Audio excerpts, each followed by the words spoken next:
Wapendwa ndugu zangu, ni tafakari ya Dominika ya 5 ya Kwaresma mwaka C wa Kanisa, ambayo inaletwa nami Padre David Kagombe. Alafu na maandiko matakatifu yatatangazwa. Somo la kwanza ni Kadra Sekiwelo, mwanafunzi sekondari yetu hii ya Mtakatifu Yosefu Mfanyakazi Ipogolo, na somo la pili litaletwa na Isdori Mangua. Kabla ya kuyasikia masomo hayo ambayo injili mtatangaza mimi na tafakari, basi karibuni kwa sala. Kwa jina la Baba na la Mwana na la Roho Mtakatifu, amina. Tunakushukuru Mungu kwa neema nyingi. Tunaomba baraka zako katika tafakari hii ya maandiko matakatifu ya Dominika ya 5. Roho wako Mtakatifu awe nasi, tuyasikie vyema mafundisho na tuyashike. Kwa jina la Baba na la Mwana na la Roho Mtakatifu, amina. Karibuni sasa tuyasikilize maandiko matakatifu.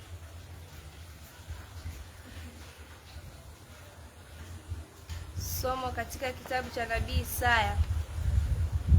Bwana asema hivi: yeye afanyaje njia katika bahari na mahali pa kupita katika maji yenye nguvu, atoae gari na farasi, jeshi la askari na uwezo.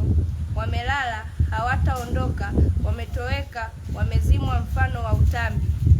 Msiyakumbuke mambo ya kwanza, wala msiyatafakari mambo ya zamani. Tazama, nitatenda neno jipya, sasa litachipuka. Je, hutalijua sasa? Nitafanya njia hata jangwani na mito ya maji nyikani. Wanyama wa kondeni wataheshimu mbweha pia na mbuni, kwa sababu nimewapa maji jangwani na mito nyikani, ili kuwanywesha watu wangu, wateule wangu, watu wale niliojiumbia nafasi yangu, ili wazitangaze sifa zangu. Neno la Mungu. Tumshukuru Mungu.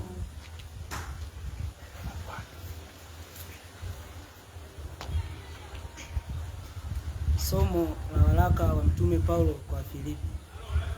Nahesabu mambo yote kuwa hasara kwa ajili ya uzuri usio wa kiasi wa kumjua Kristo Yesu Bwana wangu, ambaye kwa ajili yake nimepata hasara ya mambo yote, nikihesabu kuwa kama mavi ili nipate Kristo, tena nikionekana katika yeye, nisiwe na haki yangu mwenyewe ipatikanayo kwa sheria, bali ile ipatikanayo kwa imani iliyo katika Kristo, haki ile itokanayo kwa Mungu kwa imani, ili nimjue yeye na uweza wa kufufuka kwake na ushirika wa mateso yake, nikifananishwa na kufa kwake, ili nipate kwa njia yote kuifikia kiama ya wafu.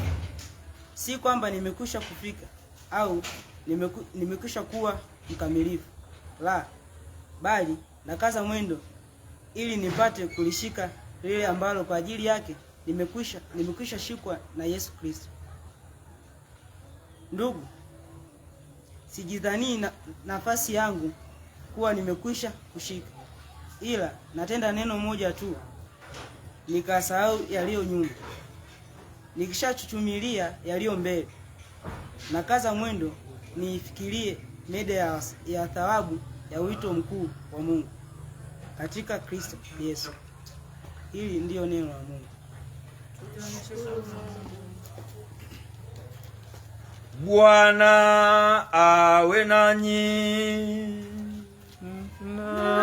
Nawe rohoni mwako.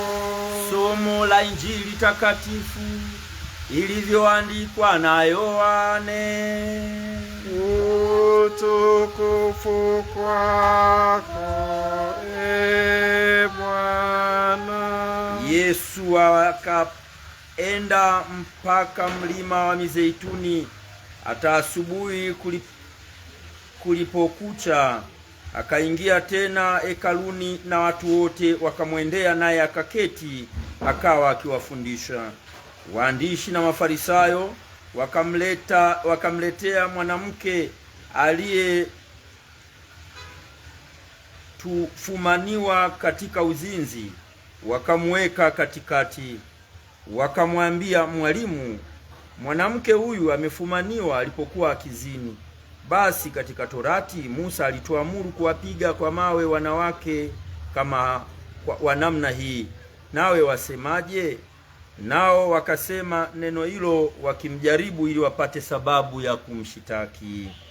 Lakini Yesu akainama akaandika kwa kidole chake katika nchi.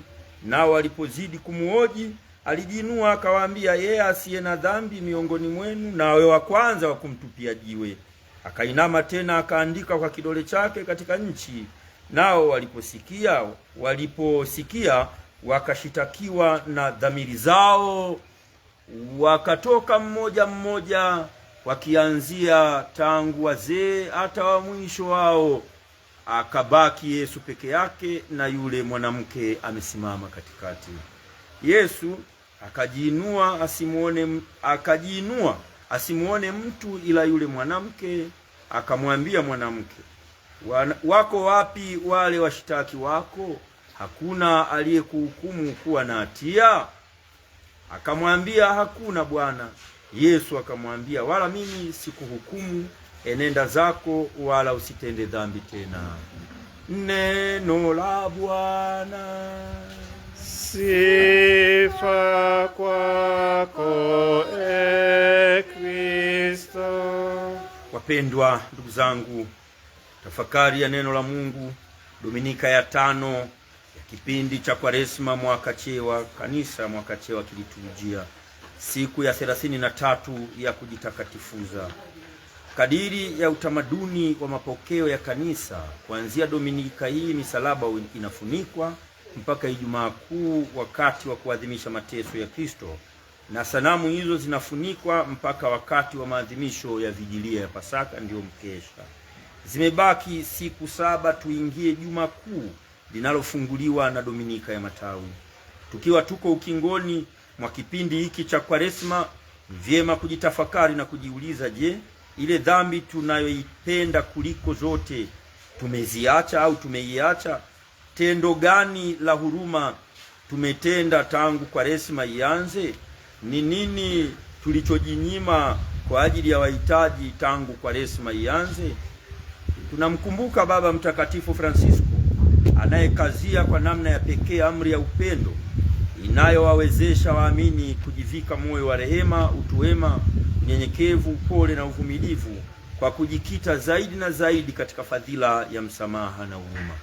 Vinginevyo, wapendwa ndugu zangu, jumuiya ya kimataifa itajikita ikikumbatia utamaduni wa kifo kwa mauaji ya vikongwe, wagonjwa na walemavu, bila hata kuguswa na mahitaji wala mahangaiko ya jirani zao. Huu ni wakati mwafaka wa kuachana na sera za chuki, uhasama na ila ya kutaka kulipizana kisasi, utayari wa kukumbatia mchakato wa upatanisho na amani. Wema na huruma ni fadhila za watu makini wanaoheshimu na kuwathamini wengine kama kielelezo cha unabii unaomwilishwa katika huduma. Masomo ya Dominika hii ya leo, ndugu zangu mnaonisikiliza, ni masomo yanayotusogeza kabisa kutambua ukarimu wa Mungu, kutambua wema wa Mungu kama vile sisi binadamu tulivyo, wema na huruma na fadhila za watu makini wanaoheshimu na kuthamini wengine kama kielelezo cha unabii huo. Ni dhahiri katika muktadha huu, wimbo wa mwanzo unaofungua maadhimisho ya Dominika hii unasema hivi: E Bwana, unihukumu, unitetee kwa taifa lisilo haki, uniokoe na mtu wa ila asiye haki, kwa kuwa wewe Mungu ndiwe uliye nguvu zangu. Mwisho na Zaburi ya 43 aya ya 1 mpaka aya ya 3. Aya ya 2. Naye mama Kanisa mtakatifu katika sala ya mwanzo anasali hivi: E Bwana Mungu wetu, tunakuomba utusaidie tuwe na mapendo kama mwanao aliyeipenda dunia hata akajitoa auawe. Ndugu zangu katika Bwana, Kristo Yesu ni ufunuo wa huruma, upendo na msamaha wa kweli. Somo takatifu la kwanza la kitabu cha nabii Isaya, sura ya 43 aya 16 mpaka aya ya 21. Katika somo hilo tumelisikia Mungu kwa upendo na huruma yake anaahidi kuwakomboa Israeli kutoka utumwani Babilonia, kama alivyowakomboa kutoka utumwa wa Misri. Mungu alilichagua taifa la Israeli kwa maandalizi ya kutuletea sisi ukombozi kwa kufanya nao agano. Ndio makubaliano rasmi yaliyofanywa mlimani Sinai na kuwapa amri zake. Nabii Hosea anauelezea uhusiano uliokuwepo kati ya Mungu na wana wa Israeli kwa mfano wa uhusiano wa mume na mke, bwana na bibi harusi. Waisraeli kama bibi harusi wa Mungu walikosa uaminifu kwa kumwasi Mungu. Matokeo ya uasi wao ni uhamisho wa Babeli. Baada ya kutumikishwa kwa mateso mengi, walitambua makosa yao, wakayakiri, wakamlilia Mungu na kuwarudisha tena katika nchi yao.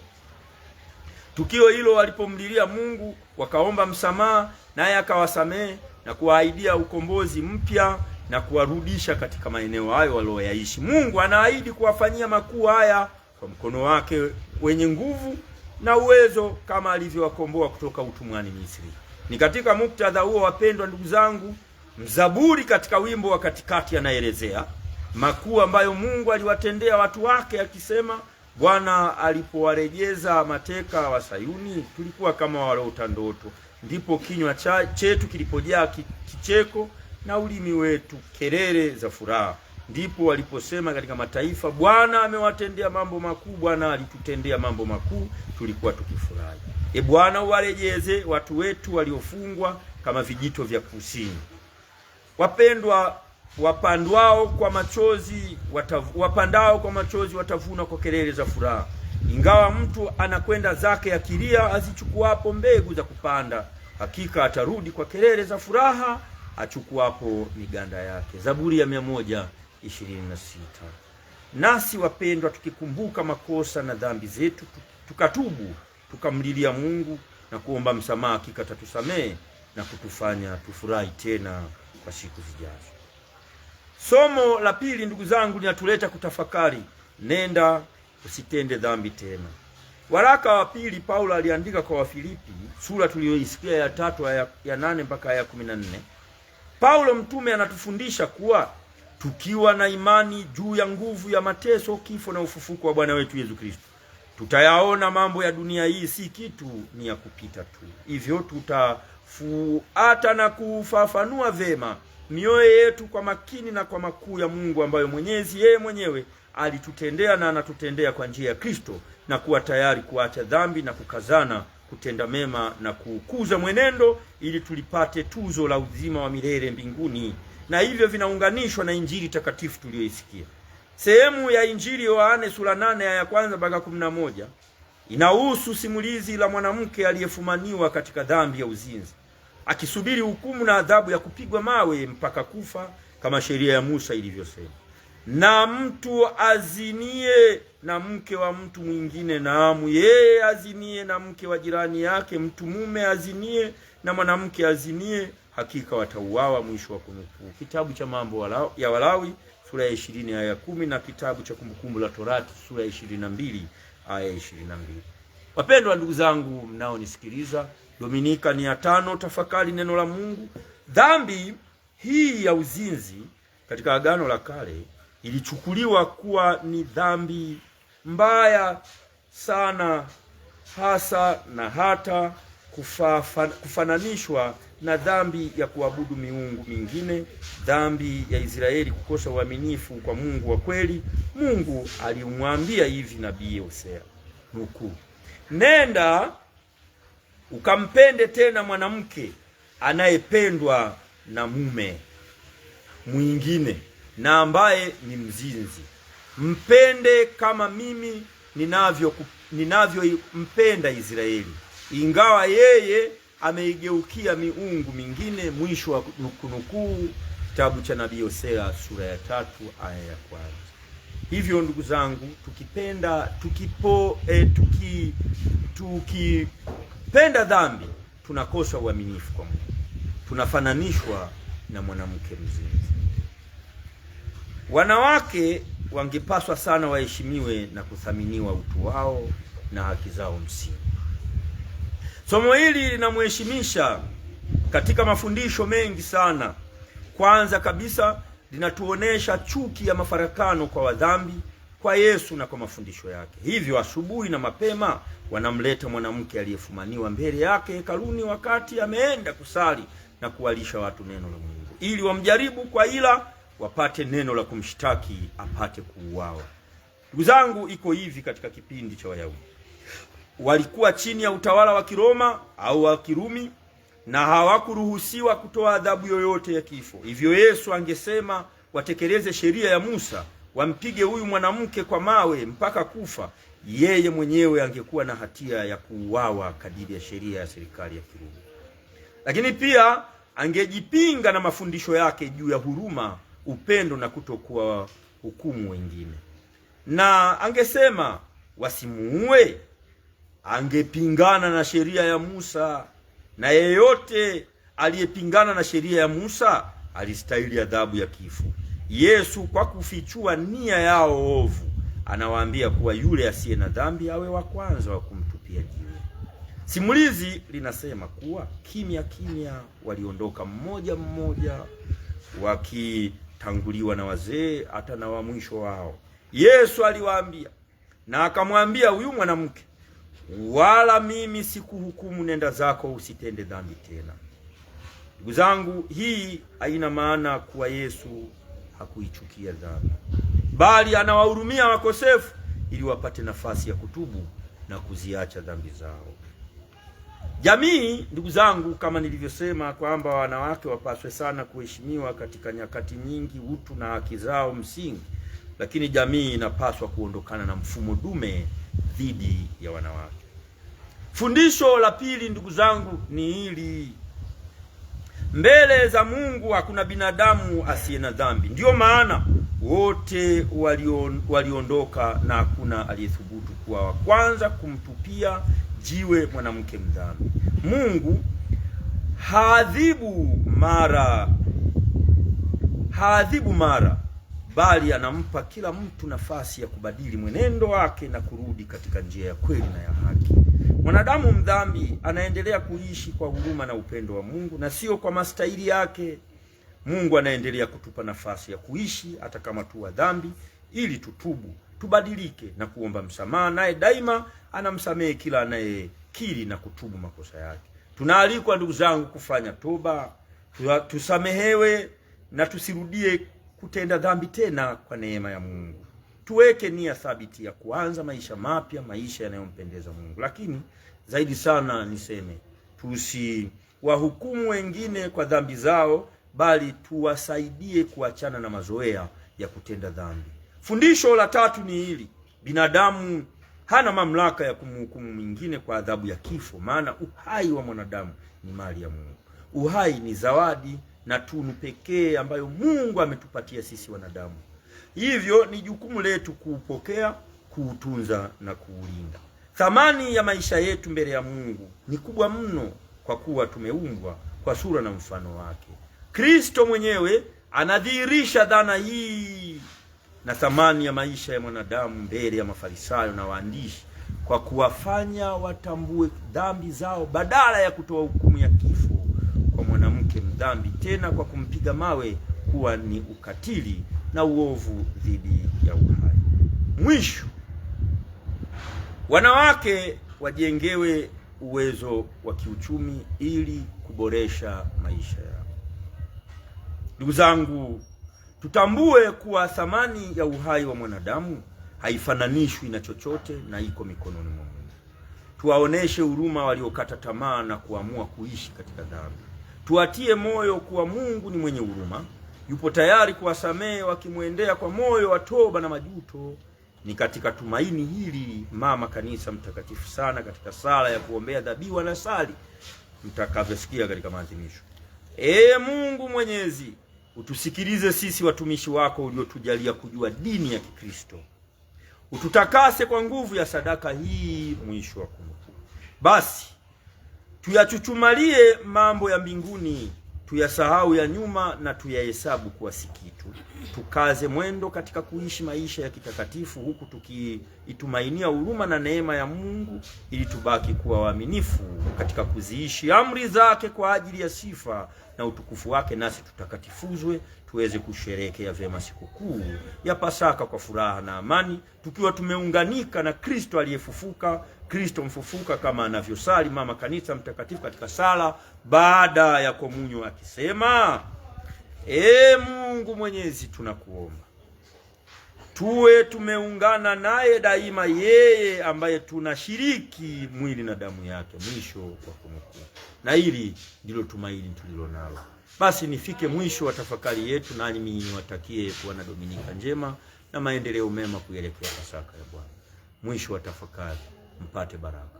Bwana awe nanyi na awe rohoni mwako. Awabariki Mungu Mwenyezi, Baba na Mwana na Roho Mtakatifu. Amina. Asanteni sana. Dominika njema. Asante na kwako pia.